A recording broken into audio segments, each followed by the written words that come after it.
Hey, everybody, welcome back to the Real Estate Secret Show. I'm Dylan Tanaka, your new host right here on the Flip Nerd Podcast Network. Super excited to bring to you one of my good friends today, Forrest McGhee from Richmond, Virginia. And Forrest is going to talk about how he went from a contractor to a rehabber to a CEO. Welcome to Real Estate Investing Secrets. We're all looking for freedom and the opportunity to live better, more fulfilling lives.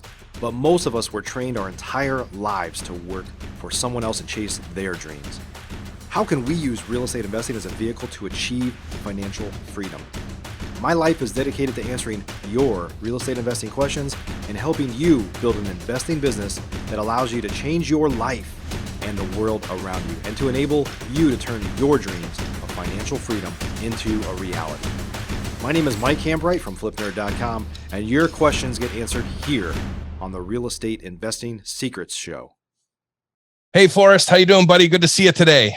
Hey, Dylan, how you doing? Thanks for having me on your first show. I'm proud of you. Thank you. I wasn't going to bring that up, but you can see I'm wearing the Flip Nerd shirt. I'm happy to take over the podcast from our good friend Mike Hambright, but today's all about you, my friend. And I got to ask you one serious question, and I want to know the truth. What does it feel like to be on TV?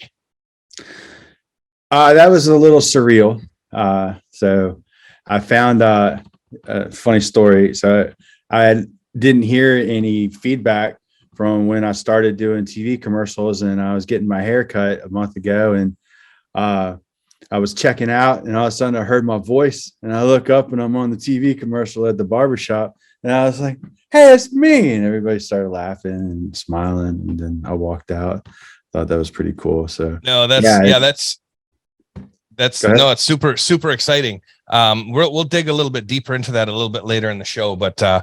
Forrest is marketing on TV now. So again, we're gonna talk a little bit about Forrest's journey, and Forrest, why don't you tell us a little bit about how you got started, where you came from, and where you're at today. Yeah, I've told this story a lot, but I'm going to tell it again because it's a funny story. So I got into real estate because I thought it would be easy. And I thought it would be truly a business that I could be my own boss. I've been a general contractor since 2007 is when my last paycheck was in 2007. And so ever since then, I've been chasing checks. And so I got tired of everybody being my boss, right? My dad had taught me a long time ago, we would have these employees come into our office and they'd be like, man, it'd be awesome to be my own boss. And, I have to answer to anybody. And my dad's retort to that would always be, wait a minute, you have one boss. I have 30, right? And that's in contracting, right? And self-employed, your customer is your boss. And so, that really kind of hit home after a while. And I just decided that wasn't going to be my life forever. And I wanted to make a change. So I said, what can I do with my tools, right? My intelligence and my ability. What can I do in construction and still make money? I said, well, I've seen some of my friends do good in real estate. So I just go flip some houses. And so I started down that journey with a partner, and that partnership was for one house. And what we learned at the end of that house, when, we didn't make any money, is real estate has nothing to do with construction per se. It has to do with real estate industry. So I figured that I better learn how to be in the real estate investor space and not so much in the contracting space. And so through that journey, my dad helped me. We formed another business, and we went and got educated through a real estate mentor. And that's how I kind of got started. Cool. So you talked about having a partner, and a lot of our listeners are getting started in real estate investing. Some of them have been investing for a long time. But what was it like going from having that partner, someone you could kind of lean on, to moving solo so quickly? Well, I did it for peace of mind. Goodness, that's a good question. So I've seen a lot of people have great partnerships, right? But that was not what God had planned for me. I tell people very humbly that I'm a horrible partner. I really am. I'm just not good at it. And, I don't know. not for me. And so what I did is I said, well, this business is about partnerships, right? I mean, this business, you can't do this alone, right? You have to leverage other people, whether it's partnerships, whether it's money partners, whether it's, business partners, whether it's, integrators like we have. You have to have relationships in this business. But as far as a business relationship, I didn't work well with that at all. That did not work for me. Yeah, it's very, very true. You do need to look at the people that you do business with as partners. Forrest has been in business for a while. I've been in business for a while. We've made mistakes. We'll continue to make mistakes, but probably one of the most important things we both know for sure is having that strong network, not just network of investors that you talk to and hang out with, but the private lenders, the contractors, people who know how to deal with cities, people who can find you deals, people who can sell your deals. So it's very important. I look at them as partners, but we're not married together because, that's a whole different ball game, right? Absolutely. Because here's the thing. The thing is, like, you got to know yourself. You have to know your strengths, and you have to learn to trust yourself. That comes with your maturity and in your entrepreneurial self. You got to know what you're good at, what you're not good at. You either delegate it out, whether you partner up, maybe you may be great at it. Like I said, I've seen a lot of great people do it. It's just me, I was not. So I just choose to partner in a way that I'm good at. Yeah. And knowing your strengths is super important. The longer you're in this business, or really any business as an entrepreneur, you've got to be able to look in the mirror and look at that reflection and tell the truth, because we don't really have bosses, right? And we can get ourselves in trouble. We can lie to ourselves, but deep down, we need to be able to be truthful, because it's going to get us further faster, and it's going to help us build stronger businesses. So Forrest, I want to move on to something that you and I have already talked about previously, not that long ago. So you've kind of started something exciting in your own business, and you've started your own Meetup and Mastermind Group. So why don't you tell us a little bit about how that's going? It is going slow, and it's a growth thing. I would rather grow fast than slow, but slow still growth, and we take the wins as we can get them. But I started the Mastermind Group a couple of months ago. I cheated. I bought a Meetup group that the host was stepping down, and I learned a long time ago that it's better to buy momentum than to build it. So I'm trying to get that going, and it's good. I'm trying to engage all levels of investors to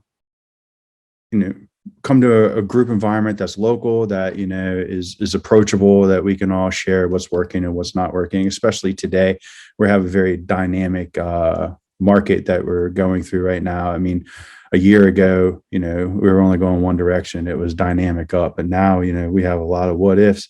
So I feel it's a good time for us to get together and really mastermind and see what's working, what needs to pivot, and what good news we have, and what we can share to help each other grow. So we developed this group called the All-In Investor Hybrid Real Estate Investor Mastermind Group in Richmond, and it's growing. We've got a lot of activity. We're having a lot of fun at the events, and everybody has to talk. You can't be the private guy in the back of the room. This is not the group for you. So I think a lot of investors aspire to run their own groups. They look at it as kind of a daunting task because there's a lot of responsibility, and at times it may seem scary, right? To kind of put yourself on stage and say, "Hey, I'm going to be the guy or the gal who's going to run the show." So, what was your mindset going in when you started your Meetup? I guess just kind of like I don't know what the word is, just kind of like just plugging in and going for it. Where were you at with that when you finally said, "Hey, I'm going to do this"? So I have a fail forward philosophy in life. And so my reasons for doing the Meetup group are, somewhat self-serving, as I would say a lot of people are. I want to, increase my lead flow. I want to increase my network, my partnerships. A lot of successful Meetup groups, they live off that philosophy. And I know several people that, have really successful groups in Richmond, and they, have deal flow all the time. You've said the same thing, that, it provides relationships that turns into deal flow.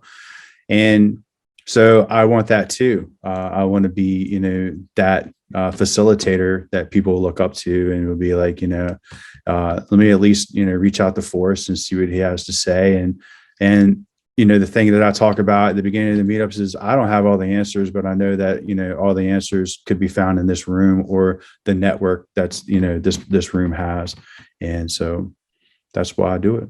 Yeah, it's pretty amazing when you have a network like that. I was on a phone call earlier today with someone, with another investor, and she's a lady, and she's growing her own real estate team, and we were talking about, what kind of value can she bring? And I told her, I said, listen, you have me, which, Forrest, I don't know what that's worth, but I said, by the time they ask you and you ask me and I ask the attorney, right, who we do business with, and we go to our group. I have my own Facebook group in Metro Detroit with 9,300 investors inside of it at the time of this recording, right?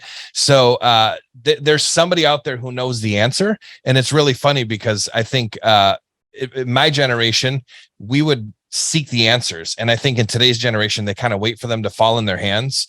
So a lot of times somebody asks a question, I will literally just Google it and say, here's the answer, because, I want to help them. But I think when you can be looked at as a source of information, not just a source of information, but a trusted source of information. And it's always self-serving. I mean, we're here on earth. We've got to survive. We've got to, have shelter and all those other things. So we're doing business to make money, but you can also do things the right way so that people kind of find you and look to you as, like I said, as that source.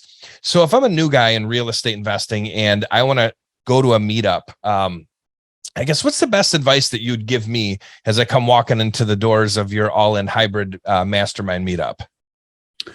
The best advice for a newbie would be simply to come prepared to give, right? I was having this conversation with a very seasoned investor the other day. We were actually talking about this very same thing. And he said the reason why we were brainstorming some ideas about my meetup group. And he said, Forrest, the thing I hate about meetup groups, the thing I get a bad taste in my mouth is all these newbies come in just wanting to be a sponge and wanting to be, tell me what I need to do for free, give me all your information, give me your resources. And so, that's my best advice. Don't approach it with that. Approach it with that everybody has a unique ability and everybody has some experience in life that has dealt with some challenge that other people will find, useful and probably need that, information or that advice. So come with an attitude of giving, and you have to sow if you want to reap. So you just can't go in there and just try to take people's knowledge, because they're just going to get turned off on you. Yeah, I've full disclosure for everyone who's watching and listening. I've been running meetup groups in Metro Detroit since 2006. So I'm a lot older than I look and sound, but it's been a huge part of my business. Most of my best friends have come from my meetup groups. Today, the people I hang out with, private lenders have come from the groups, deals have come from the groups, but mostly it's really just those relationships. It's the people who I can lean on and vice versa. And in this business, it can be tough because as an entrepreneur and as a real estate investor, typically most people who are listening to this, they're really solopreneurs, right? They don't have a giant team yet, and they may not have a corporate structure inside of their small real estate investing company. So it's kind of like when you had a real job and you had your tool belt with all your electrician's tools, and you might be going, if you worked for a big company, you might be going to a huge plant, and wiring up a whole plant. You've got 10 or 20 guys that and every Friday you guys are going out for beer together or whatever, or going to lunches. When you're a real estate investor, there really isn't a place like that, right? And I think that's what meetups kind of serve. They become a place where we can get belly to belly and give the handshake hugs and really build relationships. But it's also a place where you can build those relationships. So you do have sources to get the answers from, because a lot of meetup groups have kind of gone online. And I don't think there's anything wrong with having Facebook groups or other meetup groups online.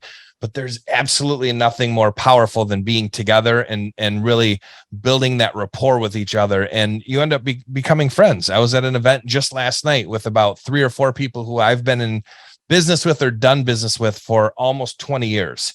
So now we can stand there and, have a cocktail or have a coffee together and laugh about old times. And then all of a sudden it kind of turns into, hey, what are you doing now? And maybe there's some way that I can help you out. You can help me out. And that's really where those big deals are kind of put together, I think, off of those long-term relationships. So I can't agree more. I think starting your own meetup, or at least being a big part of the meetups around your local town, is super important for newer investors, because it's like I always say, where can you find people who are as crazy as us, Forrest? There isn't really a spot. You got to go to a RIA group or a meetup. Yeah, either that or the bar, one of the two, right? Or the bar. Well, and that brings us to one of my favorite subjects. So Forrest and I are both members of the Investor Fuel Mastermind, which is a nationwide mastermind filled with 100 to 150 real estate investors from literally all around the country. And some people are even from different countries, believe it or not. And that's where Forrest and I both met. And it's going back a few years now. And when you're able to spend time like that away from your day-to-day business, and you really can unplug and start throwing some of those ideas together, it's really amazing what comes out of that.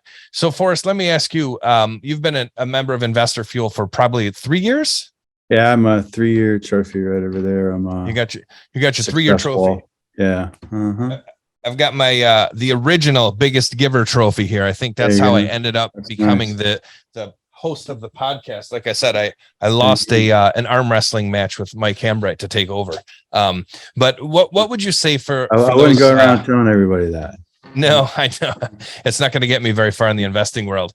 But for those guys or gals who are at that point where they're getting a deal or two done a month, and they're trying to jump from that 2 or 3 deals a month, maybe up to that 5 or 10 deals a month, what has being in a focused and very serious mastermind group done for you? I would say that the biggest thing that this mastermind group, Investor Fuel, which I've been a part of for a while, I mean, happily, right? I've only missed, I missed two quarterly sessions, and they were both for, some personal reason. I was recovering from some surgeries. And so, other than that, I've attended every one because, the value that I receive is it challenges me. It fires me up.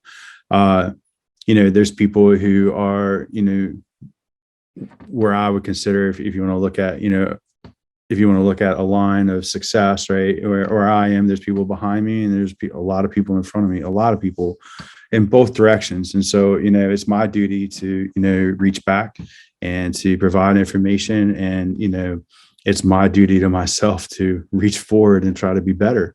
And, Investor Fuel is the mastermind that, I've just resonated with, that it provides me that fuel, that energy to be better. So if you could pick out one, one instance, like what's the most fun thing that you've that you've done non bar related at Investor Fuel, or what's really the best part of it to you? For sure. Okay. Fun. We'll start with fun, right? Because that's what everybody's here for. Charity casino night, man. That's a blast, right? Awesome. We should do that every single time. Bar related, it's more city related. Nashville is the go-to place, right? So love that one.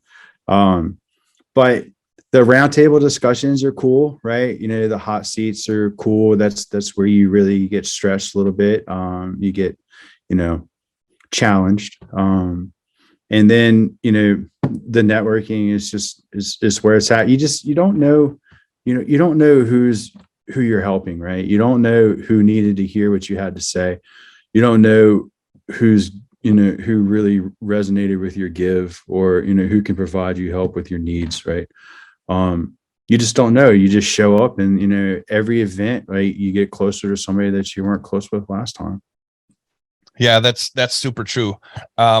So I want to tie, the whole idea of the mastermind and being able to get away from our businesses, right, and in rooms with other guys like us, and people who are much smarter and further in business, right? Those guys that we can reach up to, and those girls we can reach up to. But going from you talked earlier, you started as an electrician, right? So I know that we've had other conversations. You're a master electrician still. You can still pull permits. Like, you're never going to let that go, because that was a big deal, right? To get there. And then moving from that to being a rehabber, or what we would call flipper. I think guys like you and I call rehabbing and flipping kind of the same thing, where we're going to go through, totally refinish a house, bring it back to better than its former glory, and then moving to kind of that CEO status where you're not at every job all the time. So take us through that journey. That's a tough journey because you have to let go of what has provided you, an income and safety and, comfort, and walk out into an unknown environment and challenge yourself to do something different that is just not comfortable, and you don't know whether you're going to fail or succeed. That would pretty much sum up my last 15 years of life, right? It's just, walking out in faith, every day is like, I have to finish this in order to, receive, a financial reward. So that process isn't hard for me anymore, but the word I should use is the non-negotiables. I've created non-negotiables, and I've also had to create accountability with my team here behind me. Like just today, for example, we were going through a scope of work on a property that's an out-of-town rehab, and there were things like some light fixtures and a ceiling fan and some light bulbs on the scope of work. And I said, man, I could just do that. I could just drive out there in the afternoon to do that. And my integrator said, hell no, keep that in the scope, right? That's not your job. Your job is here, and you need to figure out how you're going to get somebody else to do it, because we're just struggling finding people in this out-of-town place, these contractors. And she's right. She's 100% right. I'm 100% wrong. And that's not my role. My role is talk to us about what an integrator is, Forrest, for those who aren't used to hearing that name for an employee or that position. I call my integrator my babysitter. But basically, I am the visionary of the company. I drive the direction of the business, and I have what would be called an integrator, or some people call it a COO. And they're the ones that fill in all the holes, right? They make sure that, my bills are paid. They make sure that, the transaction coordination is going. She does all my sales and marketing. She basically does just about everything except for, signing the checks. And, I do the dispositions, and I make sure that, I fall into acquisitions a lot, stuff like that. The income generating activities I try to deal with, and all the, expending activities that are directly and indirectly related to our business, she takes care of.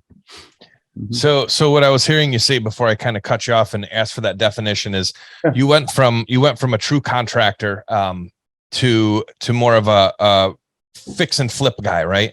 And when you first moved into that fix and flip role and walked away from the, that guaranteed income that you had, which nothing's guaranteed, but it's more guaranteed than just saying, hey, honey, I'm going out and flipping houses. See you later. Right. So how, when you moved from employee from W-2, or even running your own company as an electrician to a true full out entrepreneur, like how did that mindset shift have to take place for you? My mindset just, just had to be, I'm a goal person, right? And so I said, I had to tell myself, if you want these large goals, you're going to have to do something different than what you're doing, right? You're either going to run a large electrical contracting business with a large resource pool, employee pool, right? A lot of contracts, a lot of bosses, right? Or you're going to do this real estate environment where it can generate, as much or more income as all that other effort with a smaller amount of effort. Unfortunately, I have not found the holy grail of some real estate investors, how they found where they can do it with one or two people. I'm just not that way. And I do have realized I need a, small team of people to help me achieve my goals. But, I have big goals. I have very large goals and very large dreams. And, I just didn't want to choose the contracting vehicle to get there. There's plenty of great contractors that have done that and put the right people in place. It's just not my choice. So I chose to do something that had less moving parts that could generate the same amount of money.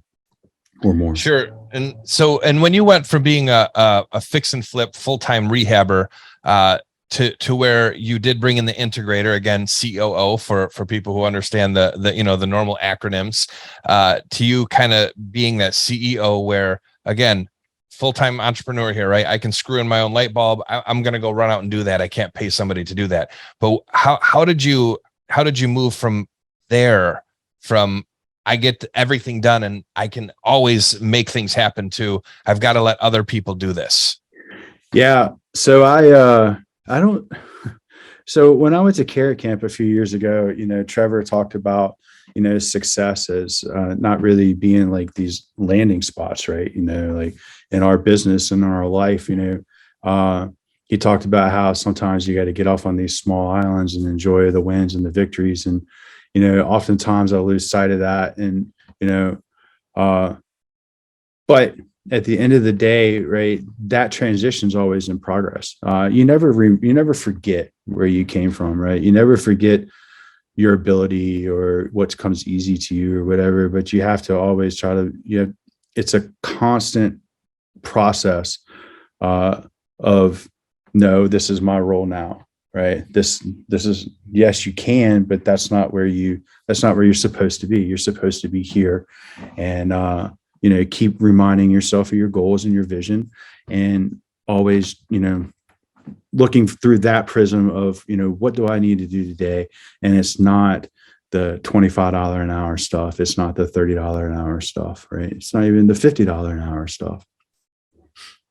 Yeah. I think we've all seen that chart where it says, here's what $20 an hour work looks like. Here's what $100 an hour work looks like. Here's what $1,000 an hour per hour looks like. Right. And then $10,000 per hour.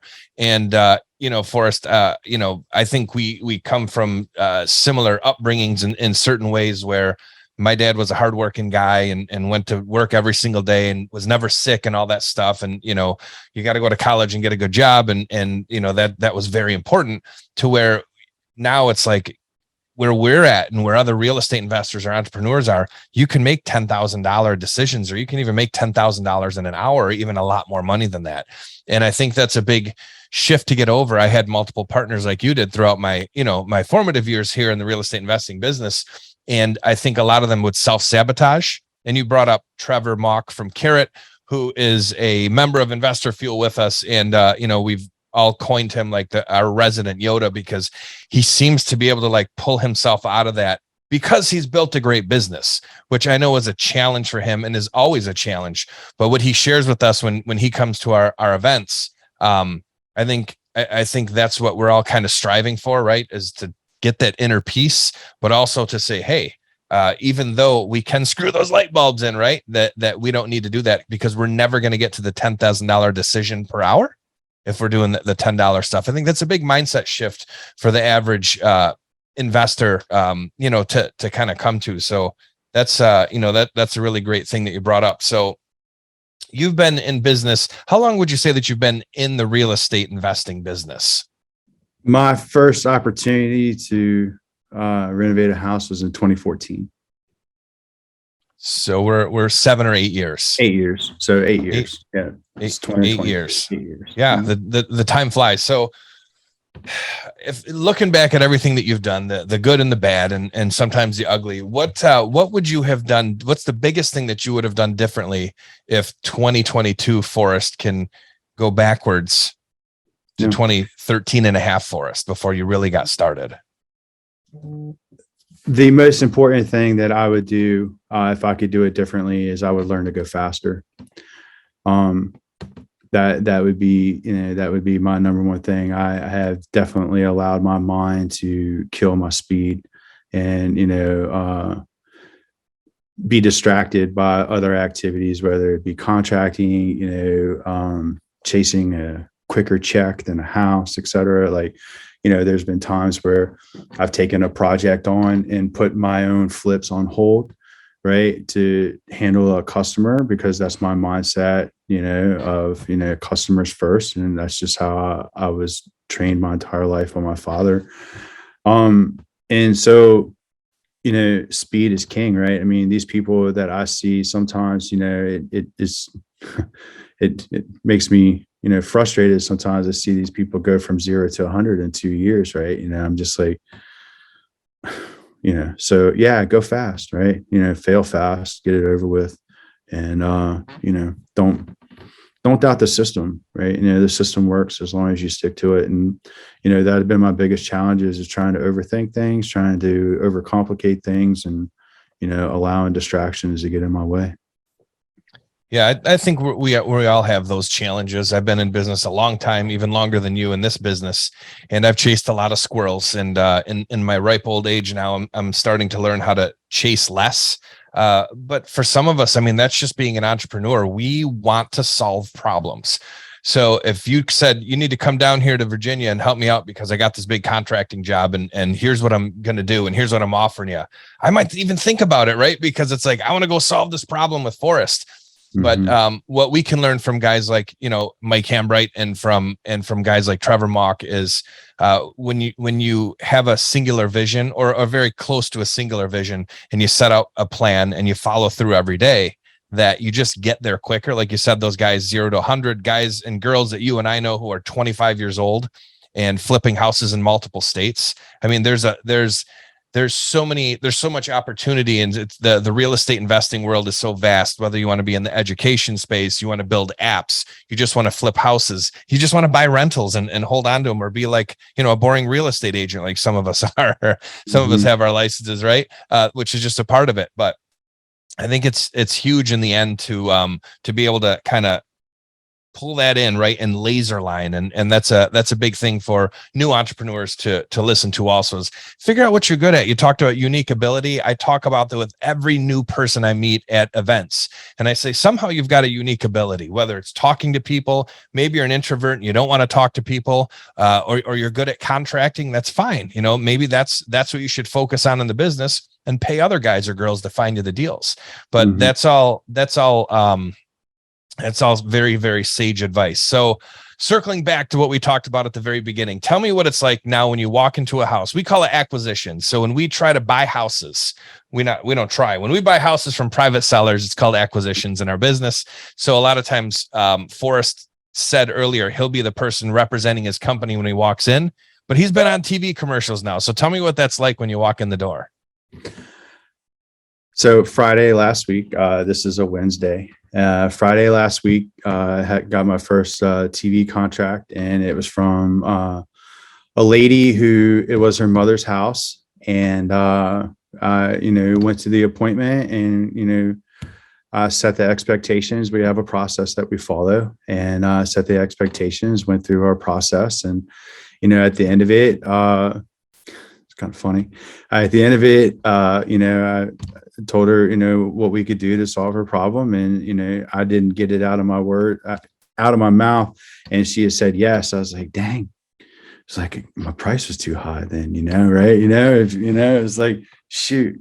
So anyway, after I got over that shock of, her saying yes too fast, she said, you're even nicer in person than you are on TV. So, that was pretty cool. That was nice. It changes things, right? You're not that look, I don't knock any marketing. Okay. I've done everything, literally everything. And so, but when you're doing TV commercials, when you're daring to go big, right, you're knocking out a lot of your competition. There's a lot of people that can cold call. There's a lot of people that can text. There's a lot of people that can door knock and drive for dollars. And I've done every single one of those. I've, done direct mail.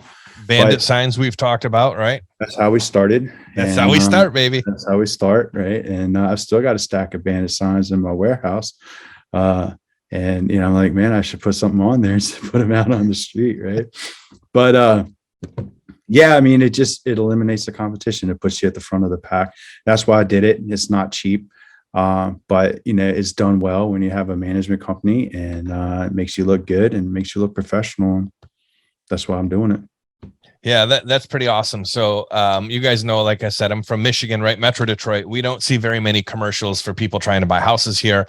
I spend a lot of time in Dallas and in some other states in some hotter markets than the Midwest. It's a great market to invest in, but it's not scorching hot like some of the other markets out there. So when I do go to these events or when I travel, constantly on the TV, there is always, and who watches TV anymore, but it's on in the hotel room. There's always commercials for house buyers in it. And it kind of like cracks me up / freaks me out. I don't know, but I always said, wow, how exciting would that be to be able to walk into an appointment and have somebody see your commercial, believe what you said. And Forrest is a very honest person, so that comes through.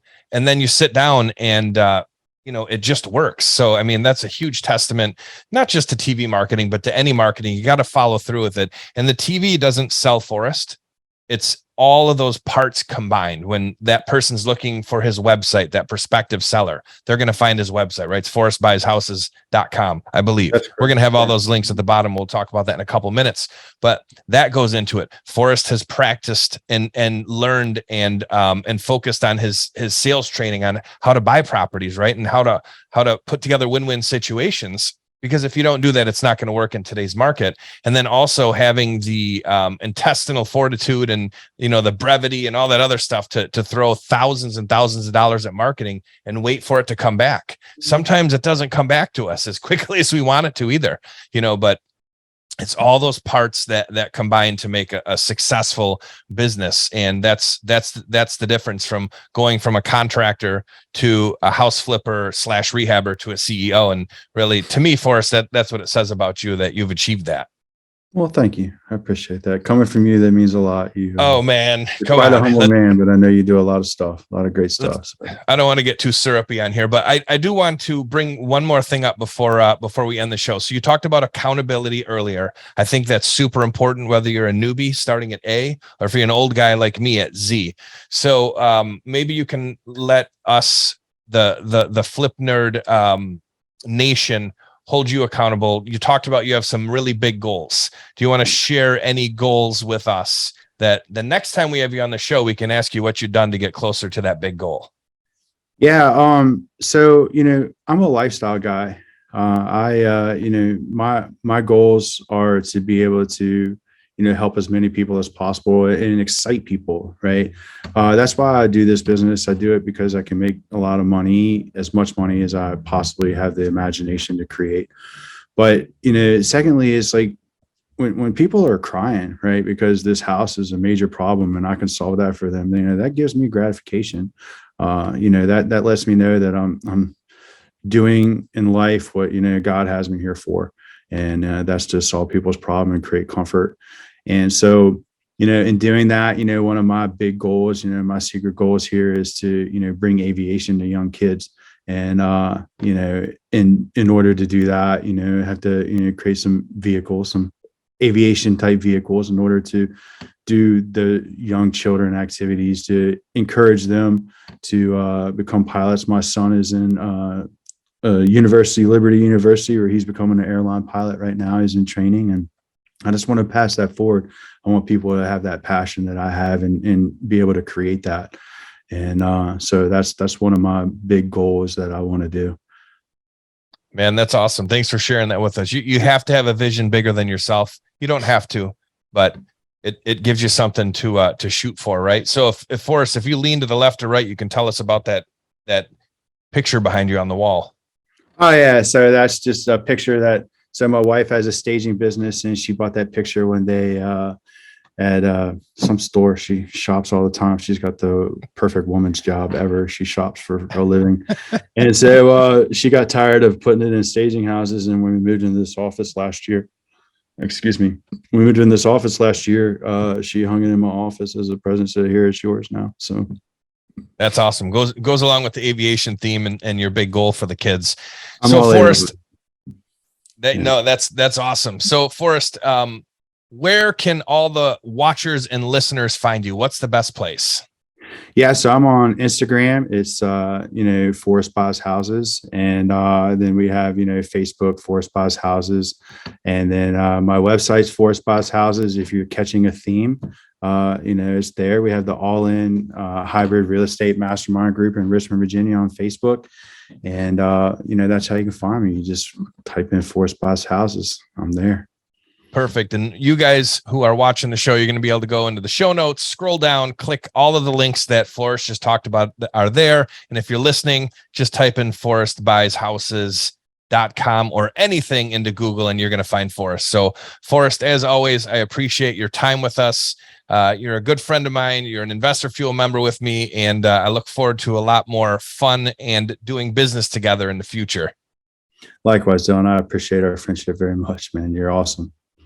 Oh man, that makes me feel good. So, you guys know me. I'm your favorite real estate investor from Metro Detroit, Dylan Tanaka. You can find me at doesnt.com, but all my links are below. And we look forward to seeing you guys on the next show. Thanks for listening to today's show. There are 3 ways I can help you start or grow your real estate investing business. If you're a new investor and just getting started, the Flip Nerd Investor Coaching Program is the most effective program in America. I've been coaching and mentoring new real estate investors for 10 years, and my students have literally purchased thousands and thousands of properties. Many of them started with little to no experience at all. Our program is a paint-by-numbers program where we tell you exactly what to do week by week to make sure that you don't get distracted on your way to results. We show you how to build a real business, not just create another job for yourself. New memberships are limited. You can learn more and apply or schedule a call with me and my team at flipnerd.com/coaching. If you're an experienced investor doing a minimum of 10 deals a year, up to 500 deals a year or more, or have a multi-million-dollar real estate portfolio already, you should check out our powerful Investor Fuel Real Estate Investor Mastermind. Over 100 of the nation's leading real estate investors are members, and it's not uncommon for our members to 2 to 5x their business just from getting around other members at Investor Fuel. At Investor Fuel, each of us are business advisors to one another's businesses, but we don't stop at business. We focus heavily on becoming better people and living fuller lives. If you're looking for fuel for your business or fuel for your life, please check out investorfuel.com. Applications and interviews are required, as most investors are not a fit for our community. Please learn more at investorfuel.com. If you're not ready for coaching or masterminds but eager to start learning more about investing, please join our private Facebook group by visiting flipnerd.com/Facebook. New members get access to free training from us right here at flipnerd.com, and it's a community to safely ask your questions, a great place to get started. Simply go to flipnerd.com/Facebook to request your access today.